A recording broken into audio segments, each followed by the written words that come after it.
Hi, I'm Chun-Lu. And I'm Sal, and this is Our Next Mate.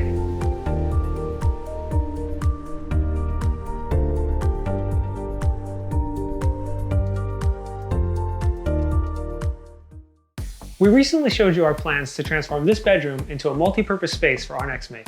We want to create a space that allows both of us to plan our projects, record voiceovers, create content for the channel, and occasionally host a guest. So the first thing we did was build this queen-size Murphy bed.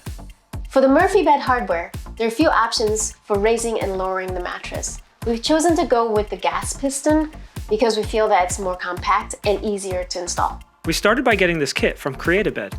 It came with a great set of instructions on how to build the bed, as well as a clear warning not to deviate from the plans unless you first called the company. We'll talk more about that later. To help us better visualize the project, we referenced the 2D drawings in the kit to model everything in XDesign, a browser-based CAD system that comes with a SOLIDWORKS for Makers license. This lets us see how the bed will move and allows us to color code the pieces so we know which parts should be made from plywood and which need to be made from solid wood. These important details are called out in the instructions. A big part of this project is breaking full sheets of plywood down into individual pieces. And that's fairly straightforward to do because most of them are just big rectangles. But we do have to take a bit of care when working with full sheets. We use our infeed support legs and ample outfeed support to cut the parts on the table saw. Of course, there are lots of other ways to break down full sheets of plywood. We've made another video where we deep dive into other approaches. We have a link to that video in our description, as well as a recommended video at the end of this one. It took about 3.5 sheets of plywood to make all these pieces. Most of them are ready for assembly, but a few of them need a little more work. We just have to use the 1:1 scale templates that come with the kit to lay out all of the hardware. The templates are designed to be cut out and used to locate mounting holes and trace curved details. But since the measurements are so straightforward, and because it's so fun to do, we lay things out by hand. Whichever approach you take, it's really important to get all of the hardware in the proper positions so the Murphy bed will work correctly. We use a jigsaw to cut the curve and a Forstner bit on the drill press to drill flat-bottomed holes. Then we use the actual hardware to trace the location of a few through holes that will later accept the machine screw and nut.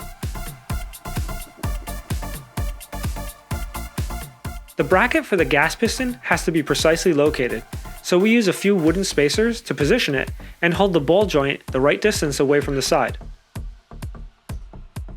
The pivot bracket gets inserted into a clearance hole in the sideboard, but its weld bead prevents it from sitting flush, so we add a small chamfer to the hole. Where the layers of the plywood would have been visible, we've used edge banding to make this look like solid wood. The edge banding is slightly oversized, so we use a utility knife to trim off the excess, and then burnish the edge with a screwdriver to make the seam disappear. This mattress platform is built of both plywood and solid wood. The structure under the mattress needs to be solid wood to provide the proper strength and support. For the solid wood, we're using poplar, but almost any solid wood free from knots and other defects should be fine. If you buy lumber that's been surfaced on all 4 sides, all you have to do is rip the pieces to width and cut them to length. But if you buy lumber in the rough or surfaced on 2 sides like we did, you'll need to plane the boards to their final thickness and joint one edge before cutting everything to size. Either way, ripping to width and cutting to length the 12 pieces of solid wood we need goes pretty quickly. They're used to build the subframe of the mattress platform. We first glue and clamp together the pieces to form 5 L-shaped beams. Then we shore them up with 2-inch nails. At this point, we've created a bunch of parts that are ready to be assembled. So we move the project into the guest bedroom and start to build the mattress platform. We lay the 2 large plywood panels face down on a protective sheet and then glue and screw the 5 beams to 2 long runners to form the subframe. We follow the instructions for specific spacing, as well as screw sizing and location. To build out the inner frame, we're going to attach the head, foot, and side rails, and then glue and screw the entire assembly to the face panels. The combination of first screwing the poplar subframe to the taller plywood perimeter pieces, and then gluing and screwing the whole thing to the large plywood sheets adds a huge amount of strength to the platform. We flip the mattress platform over so we can trim out the show face. We use 2-inch wide, 1/4-inch thick solid maple to create the look of a flat panel door.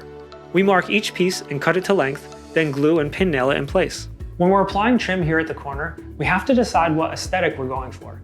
We could either try and make it a smooth joint where it almost disappears, or try and celebrate the joint and make it stand out. Much like how the flooring is treated in this room, you can see that every board has a bevel on the edge. It creates a V-groove that catches the light, much like the facets on a diamond, and it adds this depth to the design. And I really like that effect because it gives the feeling that the object was handmade. So we lightly sand the edge of one piece to round it over, and then burnish the end grain on the mating piece. This creates a nice, subtle shadow line.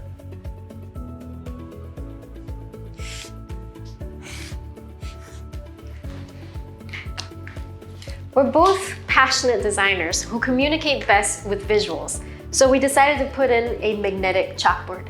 To build this simple frame for the chalkboard, our first thought was to use pocket screws, but the material was too thin, so we pivoted and used biscuits instead.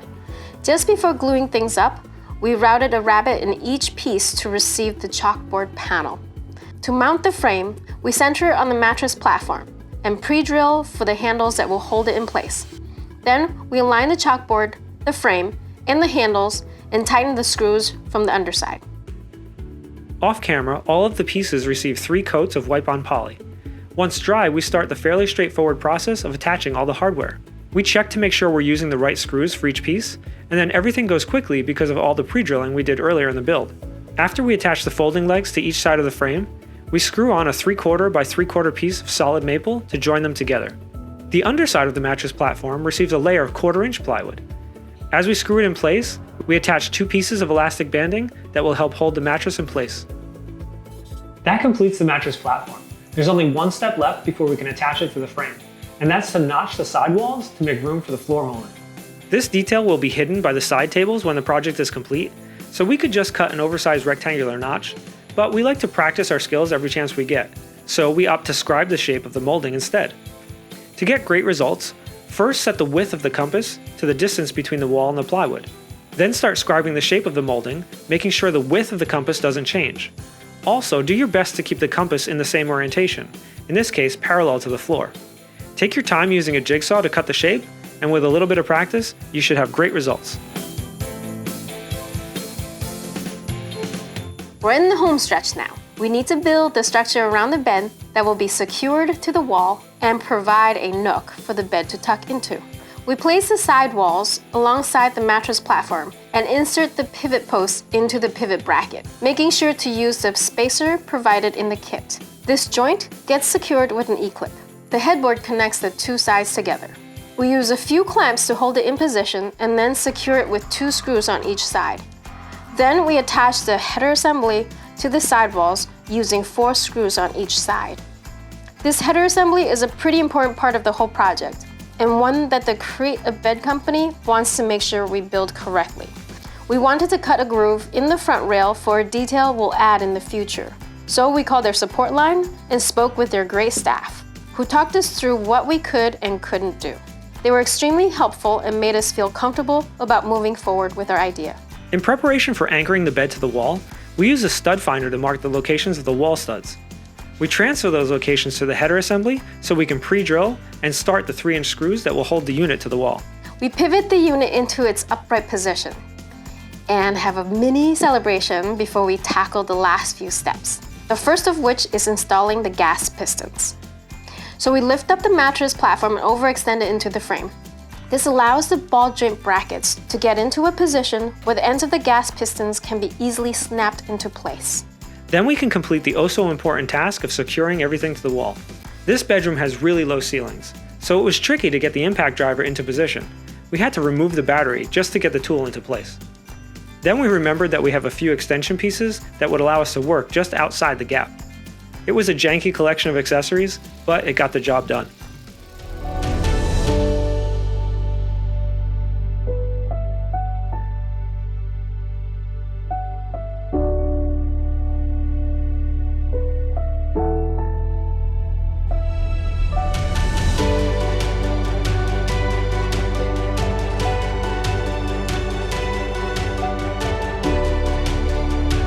This was a ton of work, but I'm so happy with how this bed turned out. Me too. I'm so excited that a big part of this room transformation is finally complete. Be sure to continue following along as we build out the rest of this space. Thanks for watching. We'll see you on our next make.